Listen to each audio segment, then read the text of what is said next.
سورہ انفال کی آیت نمبر 45 اور 46 جنگ کے اصول کو بیان کرتی ہیں کہ جب تمہارا دشمن کے ساتھ مقابلہ ہو جائے، جب تم راہ جہاد میں نکل جاؤ تو پھر کن امور کو مد نظر رکھنا ہے، کن اصول کو فالو کرنا ہے تاکہ اللہ تبارک و تعالیٰ تمہیں کامیابی عطا فرمائے۔ اس حوالے سے ان آیات کا ترجمہ سماعت کریں، پھر اس کی مختصر تشریح کی طرف چلیں گے۔ قرآن اس بارے میں ارشاد فرماتا ہے سورہ انفال آیت نمبر 45 میں، یا ایھا الذین آمنوا، اے ایمان والو۔ مخاطب ایمان والے ہیں۔ اللہ تبارک و تعالیٰ ایمان والوں کو مخاطب کر کے ارشاد فرما رہا ہے، اے ایمان والو اذا لقیتم فئۃ، اے ایمان والو جب کسی فوج کے ساتھ تمہارا مقابلہ ہو جائے، دشمن کے ساتھ تمہارا مقابلہ ہو، فاثبتوا واذکروا اللہ کثیرا لعلکم تفلحون، تو ارشاد باری تعالیٰ ہے ثابت قدم رہو اور اللہ کو کثرت سے یاد کرو، لعلکم تفلحون، تاکہ تم فلاح پا جاؤ، تاکہ تمہیں کامیابی ملے۔ آگے ارشاد فرمایا وَأَطِیعُوا اللَّهَ وَرَسُولَهُ، اور اللہ اور اس کے رسول کی اطاعت کرو، وَلَا تَنَازَعُوا فَتَفْشَلُوا وَتَذْهَبَ رِيحُكُمْ، اور آپس میں بے اتفاقی نہ کرو، تنازع نہ کرو، جھگڑا نہ کرو، ورنہ تم بزدل ہو جاؤ گے اور تمہاری ہوا اکھڑ جائے گی، یعنی تمہاری قوت اور تمہاری جرت کم پڑ جائے گی، کمزور ہو جائے گی۔ وَاصْبِرُوا، اور صبر سے کام لو، إِنَّ اللَّهَ مَعَ الصَّابِرِينَ، بے شک اللہ صبر کرنے والوں کے ساتھ ہے۔ قرآن مجید کی ان دو آیات کے ترجمے کے اندر اللہ تبارک و تعالیٰ نے کامیابی کے 5 اصول بیان فرمائے ہیں، جن میں مالک کریم نے مسلمانوں کو جنگ کے وقت جن امور کی پابندی کا حکم دیا ہے، ان میں پہلا حکم اللہ رب العزت کی طرف سے ثابت قدمی کا ہے۔ ارشاد فرما رہا ہے یا ایھا الذین آمنوا اذا لقیتم فئۃ، کہ جب تمہارا کسی بھی فوج کے ساتھ، دشمن کے ساتھ مقابلہ ہو، فاثبتوا، تم ثابت قدم رہو۔ اس آیت مقدسہ میں اللہ تبارک و تعالیٰ نے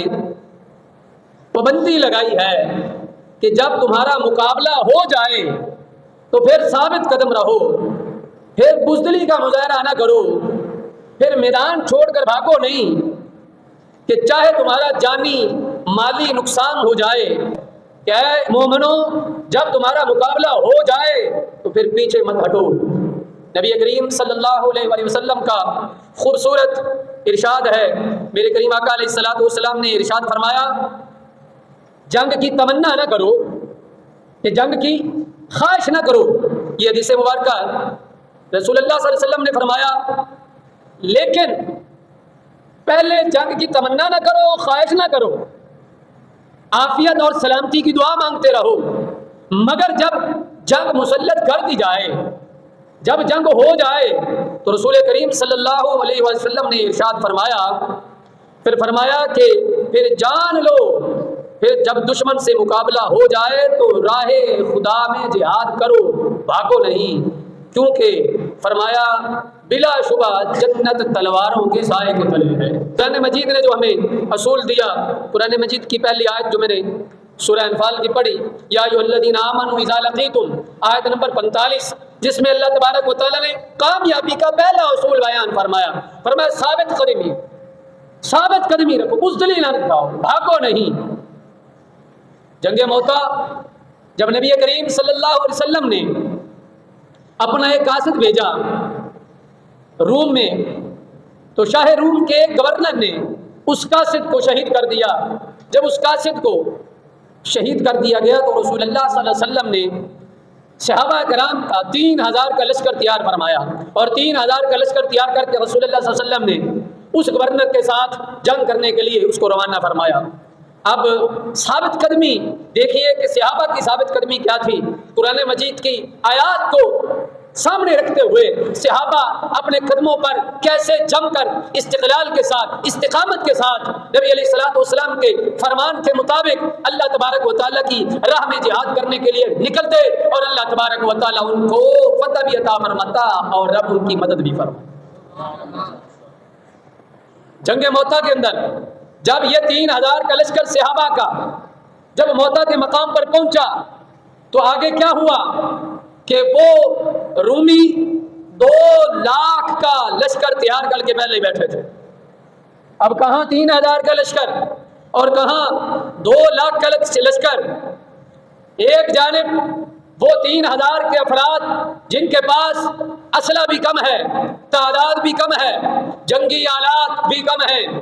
اور مالی لحاظ سے بھی کم ہے، وطن سے دوری بھی ہے، معمولی اسلحہ ہے، لیکن دوسری جانب سپر پاور کی نگرانی ہے. روم سپر پاور ہے، اس کی نگرانی کے اندر اور لشکر بھی 2 لاکھ کا ہے، فوج بھی اتنی زیادہ ہے، اسلحہ بھی بے پناہ ہے، آلات حرب بھی بے پناہ ہے. جب صحابہ کرام نے یہ حالات دیکھے، پریشانی کا عالم ہے، جب پریشانی کی صورتحال پیدا ہوئی تو حضرت عبداللہ بن رواحہ رضی اللہ تعالیٰ عنہ انہوں نے پھر تمام صحابہ کو اکٹھا فرما کے ایک خوبصورت بیان فرمایا، ایک خوبصورت کلام فرمایا. اے میری قوم، ہم تو شہادت کے لیے نکل ہی پڑے ہیں. اللہ تبارک و تعالیٰ نے ہمیں عزت عطا فرمائی. پہلے کبھی ایسا ہوا کہ ہم جنگ کرنے کے لیے اپنے اسلحے کے زور پر، اپنی تعداد کے زور پر، اپنے آلات حرب کے زور پر کبھی ہم نے ان کے بل بوتے کبھی لڑائی کی، کبھی جہاد کیا؟ ہم نے جب بھی جہاد کیا ہم نے دین کے سہارے جہاد کیا. اللہ نے ہمیں عزت بھی عطا فرمائی، مدد بھی عطا فرمائی. حضرت عبداللہ بن رواحہ فرمانے لگے، اے میری قوم، میدان میں نکلو، جہاد کے لیے نکلو اور میدان کی طرف چلتے جاؤ. 2 بھلائیوں میں سے ایک بھلائی تمہاری ہے، یا تو اللہ تبارک و تعالیٰ تمہیں فتح عطا فرمائے گا، یا پھر جام شہادت نوش عطا کر جاؤ گے. تو پھر تاریخ گواہ ہے، تمام صحابہ یک زبان ہو کر بولے. وہ 2 لاکھ کا سامنے مجمع ہے، 2 لاکھ کا لشکر ہے، اس لشکر کے سامنے ڈٹ کر مقابلہ کرنے کے لیے 3000 کا لشکر حضرت عبداللہ بن رواحہ کی بات پر لبیک کہتے ہوئے یہ کہہ رہا تھا، اے عبداللہ بن رواحہ، تم نے سچ کہا ہے. اللہ رب العزت ہمیں یا پھر عزت عطا فرمائے گا شہادت کے ذریعے، پھر یا عزت عطا فرمائے گا فتح عطا فرمائے گا. تو یہ ثابت قدمی جو نبی کریم صلی اللہ علیہ وسلم کے صحابہ نے ثابت قدمی کر کے دکھائی ہمیں کہ ثابت قدمی ایسے ہوتی ہے. 3000 کا لشکر بھی ہو تو 2 لاکھ کے سامنے ڈٹ کر جاتا ہے. دوسرا اصول کامیابی کا اللہ تبارک و تعالیٰ کے قرآن جو بیان فرما رہا ہے، فرمایا وَاذْكُرُوا اللَّهَ كَثِيرًا لَعَلَّكُمْ تُفْلِحُونَ. اللہ کو کثرت سے یاد کرو، اللہ تمہیں فلاح عطا فرمائے گا، کامیابی عطا فرمائے گا. یہ جنگ کا دوسرا ادب ہے جو قرآن مجید کی آیت ہمیں بتا رہی ہے کہ جنگ میں ثابت قدمی رہنے کی فضیلت میں بھی بے شمار حدیثیں ہیں. اور دوسرا اصول اور دوسرا ادب لڑائی کے دوران اللہ کا کثرت سے ذکر کرو. نبی کریم صلی اللہ علیہ وسلم دشمن سے مقابلہ کرتے تو یوں دعا مانگتے، اے اللہ تو ہی میری طاقت بھی ہے، تو ہی میرا مددگار بھی ہے، میں تیری مدد سے پھرتا ہوں اور تیری مدد سے حملہ کرتا ہوں اور تیری مدد سے قتال کرتا ہوں. حضرت عبداللہ بن عباس رضی اللہ تعالیٰ عنہ فرماتے ہیں کہ اللہ تبارک و تعالیٰ نے اپنے نیک بندوں کو انتہائی شدید حالت میں ذکر کرنے کا حکم دیا ہے. جب مسلمانوں کے اوپر سخت حالات ہوں، مشکل حالات ہوں، تو قرآن نے اللہ تبارک و تعالیٰ کا ذکر کرنے کا حکم دیا ہے. دعا کی جائے. جنگ کا دوسرا اصول ہے دعا کی جائے، کثرت سے اللہ کا ذکر کیا جائے، زبان پر بھی ذکر خدا جاری ہو، دل میں بھی ذکر خدا جاری ہو، اور اللہ تبارک و تعالیٰ کی بارگاہ میں دعا کی جائے. میرے کریم آقا علیہ الصلوۃ والسلام جب بدر کا میدان لگنے لگا تھا، رسول اللہ صلی اللہ علیہ وسلم نے رات بھر اللہ تبارک و تعالیٰ کی بارگاہ میں دعائیں کی، پوری رات اللہ رب العزت کی بارگاہ میں دعائیں کرتے رہے. اور جب بھی کوئی جنگ کا میدان لگنے لگتا، میرے کریم آقا علیہ الصلوۃ والسلام پہلے اللہ تبارک و تعالیٰ کی بارگاہ میں دعائیں کرتے، اور رب ذوالجلال کی بارگاہ میں دعا ہوتی کیا، رسول اللہ صلی اللہ علیہ وسلم اللہ کی بارگاہ میں عرض کرتے، اے اللہ، اے قرآن کو نازل کرنے والے رب، اے دشمن کو بھگانے والے رب، اے بادلوں کو چلانے والے رب، ہمیں دشمنوں پر فتح بھی عطا فرما اور دشمنوں کو شکست عطا فرما. میدان بدر میں جب رات آخری تھی، صبح میدان بدر برپا ہونا تھا، رسول اللہ صلی اللہ علیہ وسلم نے رات بھر دعائیں کی. ان میں سے ایک دعا یہ بھی تھی، یا الہ العالمین،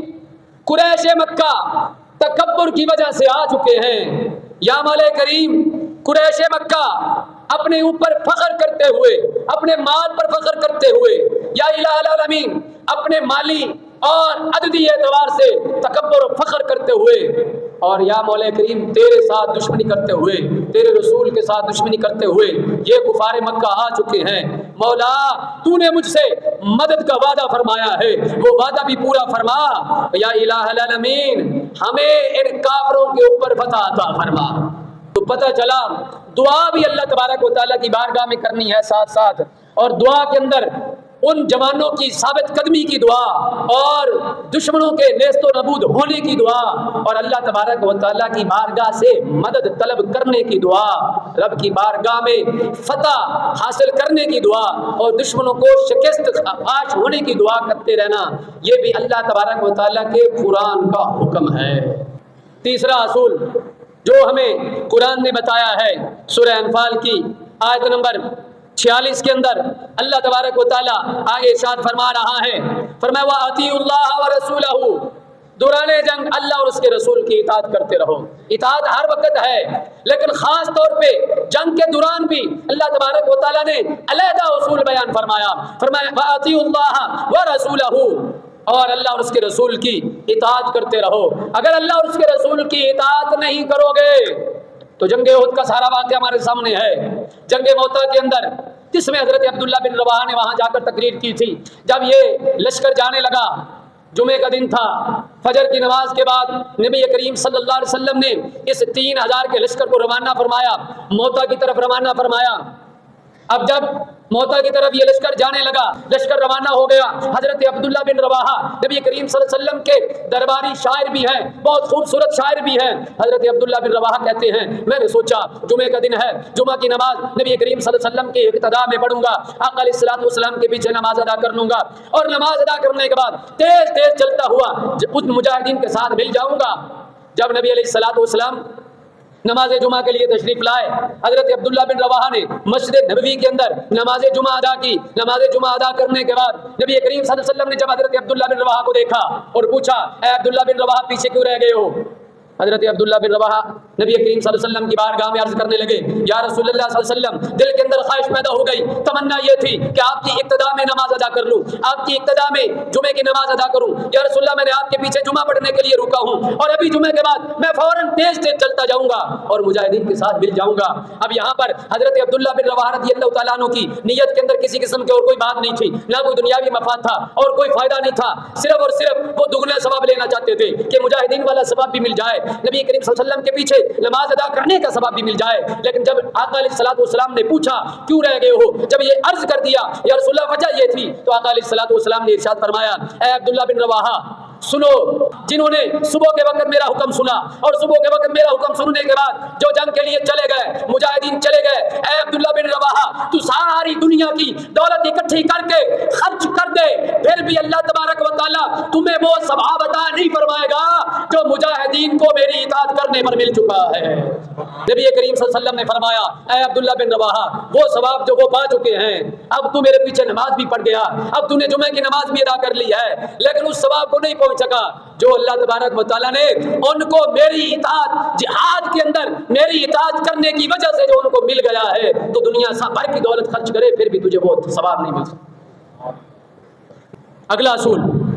قرآن جو بیان فرما رہا ہے، قرآن ارشاد فرمایا وَلَا تَنَازَعُوا فَتَفْشَلُوا وَتَذْهَبَ رِيحُكُمْ، یہ ہمارے لیے بڑا ضروری ہے۔ ساری تقریر کرنے کا لب رباب اس اصول کے اندر جو میں عرض کرنے لگا ہوں، قرآن کی ارشاد کر رہا ہے وَلَا تَنَازَعُوا فَتَفْشَلُوا وَتَذْهَبَ رِيحُكُمْ، قرآن ارشاد فرماتا ہے آپس میں جھگڑا نہ کرو، فَتَفْشَلُوا، اگر تم نے جھگڑا کیا آپس میں نہ اتفاقی نہ کرو، آپس کے اندر مل کر رہو۔ یہ آج سیاسی اختلافات، ذاتی اختلافات، ہر قسم کے اختلافات بھلا کر ایک یک زبان اور یک جان ہو کر اپنے دین کی اشاعت اور دین کی سربلندی کے لیے، اپنے ملک کی سلامتی کے لیے جب ہم یک زبان ہو کر اتحاد کے ساتھ دشمن کے مقابلے میں کھڑے ہوں گے، اللہ تبارک و تعالیٰ مدد بھی عطا فرمائے گا، فتح بھی عطا فرمائے گا۔ وَلَا تَنَازَعُوا، آپس میں جھگڑا نہ کرو، یہ خصوصاً جنگ کے دوران کی بات ہے۔ ویسے قرآن نے دوسرے مقام پر، ہر مقام پر یہ ارشاد فرما رکھا ہے کہ آپس میں جھگڑا نہ کرو، لیکن خصوصاً یہاں پر بات جہاد کی ہو رہی تھی، بات دوران جنگ کی ہو رہی تھی، تو اللہ تبارک و تعالیٰ نے فرمایا وَلَا تَنَازَعُوا، فرمایا آپس میں تنازع کھڑا نہ کرو، آپس میں جھگڑا نہ کرو۔ ہم سوشل میڈیا پر دیکھ رہے ہیں، کوئی کسی طرح کی پوسٹیں لگا رہا ہے، کوئی کسی طرح کی، کوئی بزدلی کے تانے دے رہا ہے، کوئی کسی قسم کے تانے، کوئی فوج کو تانے دے رہا ہے، کوئی حکومت کو تانے دے رہا ہے۔ قرآن ارشاد کرتا ہے، پوری آیت کا ترجمہ سنیں پھر آپ کو سمجھ آئے گی۔ قرآن کہتا ہے وَلَا تَنَازَعُوا، آپس میں تنازع نہ کرو، آپس میں جھگڑا نہ کرو۔ اگر تم نے آپس میں جھگڑا کیا ہوگا کیا؟ قرآن کیا کہتا ہے؟ فرمایا فَتَفْشَلُوا، بزدل ہو جاؤ گے، تم کمزور ہو جاؤ گے، بزدل ہو جاؤ گے، وَتَذْهَبَ رِيحُكُمْ، تمہاری ہوا نکل جائے گی، تمہاری قوت ختم ہو جائے گی، تمہاری جرت ختم ہو جائے گی، تمہارا رعب ختم ہو جائے گا، تمہارا جو دشمن پر دبدبا بیٹھا ہوا ہے وہ ختم ہو جائے گا۔ اگر تم نے آپس میں جھگڑے شروع کر دیے، اگر تم نے آپس میں تنازعات شروع کر دیے، آپس میں لڑائی شروع کر دی، تو قرآن نے جو بیان کیا ہے، قرآن کی بات کبھی جھوٹی نہیں ہو سکتی۔ اللہ رب العزت نے جب فرما دیا ہے تو پھر اس کا حکم اٹل ہے۔ اس لیے جھگڑا کرنے سے دشمن مضبوط ہوتا ہے، اور جھگڑا کرنے سے مسلمان کمزور ہو جاتا ہے، اور صرف کمزور نہیں ہوتا، بزدل ہو جاتا ہے۔ یہ قرآن کہہ رہا ہے۔ صحابہ کا طریقہ کیا تھا؟ حضرت سیدنا عمر فاروق رضی اللہ تعالیٰ عنہ جب اپنے دور خلافت کے اندر ایک مقام پر جہاد کے دوران لشکر اسلام کے سپہ سالار حضرت خالد بن ولید، نام سنتے ہی رونگٹے کھڑے ہو جاتے ہیں۔ کفر آج بھی حضرت خالد بن ولید کا نام سنے اس پر کبھی تاری ہو جاتی ہے۔ وہ خالد بن ولید جس کو نبی کریم صلی اللہ علیہ وسلم کی زبان سے سیف اللہ کا لقب عطا کر دیا گیا ہو، وہ خالد بن ولید جس نے کبھی جنگ نہ ہاری ہو، وہ خالد بن ولید جس کو اللہ کی تلوار کہا گیا ہو، اس سپہ سالار کو نبی حضرت عمر فاروق رضی اللہ تعالیٰ عنہ کا پیغام پہنچتا ہے۔ کسی حکمت کے تحت، حکمت عملی کے تحت حضرت عمر فاروق رضی اللہ تعالیٰ عنہ نے میسج بھیجا، پیغام بھیجا کہ حضرت خالد بن ولید کو سپہ سالاری سے معزول کیا جاتا ہے، سپہ سالاری سے ہٹایا جاتا ہے۔ تو حضرت خالد بن ولید کو جب یہ پیغام پہنچتا ہے، امیر المومنین کا پیغام پہنچا، اگر ہماری طرح کے ہوتے تو اسی وقت تنازع ہو جاتا کہ مجھ سے بڑھ کر کون لیڈر ہو سکتا ہے، مجھ سے بڑھ کر لشکر اسلام کی سربراہی کون کر سکتا ہے، مجھ سے بڑھ کر سپہ سالاری کے انداز کس کو آتے ہیں، یہ باتیں ہو سکتی تھی۔ لیکن حضرت خالد بن ولید فرماتے ہیں کہ جیسے ہی امیر المومنین کا حکم پہنچا، حضرت خالد بن ولید نے سر تسلیم خم کیا، اور حضرت خالد بن ولید کہنے لگے امیر المومنین کا حکم آ گیا ہے، میں نے امیر المومنین کے حکم کے سامنے اپنی گردن کو جھکا دیا ہے۔ اگلا اصول قرآن کہتا ہے، فرمایا وَاصْبِرُوا، یہ بھی بڑا اہم ترین اصول ہے، پانچواں، جو قرآن کی ان دو آیات میں سورہ انفال کی 45 اور 46 نمبر آیات میں فرمایا وَاصْبِرُوا، صبر کرو۔ کیا کرو؟ طوفان بدتمیزی اٹھا ہوا ہے سوشل میڈیا پہ، انڈیا نے اتنے حملے کیے، جواب ہی نہیں دے رہے، صرف دفاع ہو رہا ہے، جواب ہی نہیں دیا جا رہا۔ قرآن کہتا ہے صبر کرو۔ کیا کہتا ہے؟ صبر کرو۔ حکمت عملی بھی کچھ چیز ہوتی ہے، میری بھی خواہش ہے ہماری بات کو جلد بدلا لے، آپ کی بھی خواہش ہے، لیکن قرآن نے کہا صبر کرو، طوفان بدتمیزی نہ کرو، طوفان بدتمیزی نہ اٹھاؤ۔ قرآن پر بیان فرما رہا ہے، اللہ رب العزت فرما رہا ہے وَاصْبِرُوا، ارے صبر کرو۔ جب صبر کرو گے فائدہ کیا ہوگا؟ فرمایا ان اللہ مع الصابرین، اور صبر کرنے والوں کی مدد اللہ فرماتا ہے۔ صبر جب کرو گے تو اللہ بھی تمہارے ساتھ ہے، اللہ بھی تمہیں مدد فرمائے گا۔ کبھی وہ فرشتوں کے ذریعے مدد فرماتا ہے، اور کبھی کسی طریقے سے مدد فرماتا ہے، کبھی تو اللہ تبارک و تعالیٰ اپنے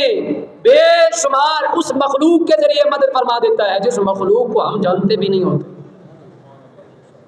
لیکن اس کے لیے قرآن فرما رہا ہے کہ صبر کرو۔ صبر کرو گے تو اللہ تبارک و تعالیٰ فرماتا ہے تمہیں بہت زیادہ فائدہ ملے گا۔ کس لحاظ سے؟ فرمایا فتح کے لحاظ سے بھی، لڑائی کے لحاظ سے بھی۔ تو یہ قرآن نے 5 اصول بیان فرمائے ہیں، جن میں پہلا فرمایا یا ایھا الذین آمنوا اذا لقیتم فئۃ فاثبتوا واذکروا اللہ کثیرا لعلکم تفلحون۔ اے ایمان والو، جب مقابلہ ہو جائے، اب ہو گیا ہے مقابلہ، قرآن کہتا ہے فاثبتوا، اب ثابت قدم ہو جاؤ اور ثابت قدمی کے ساتھ اللہ کا ذکر کرو۔ اب ہمارا جوان بارڈر پہ لڑ رہا ہے تو ہم نے اس کے لیے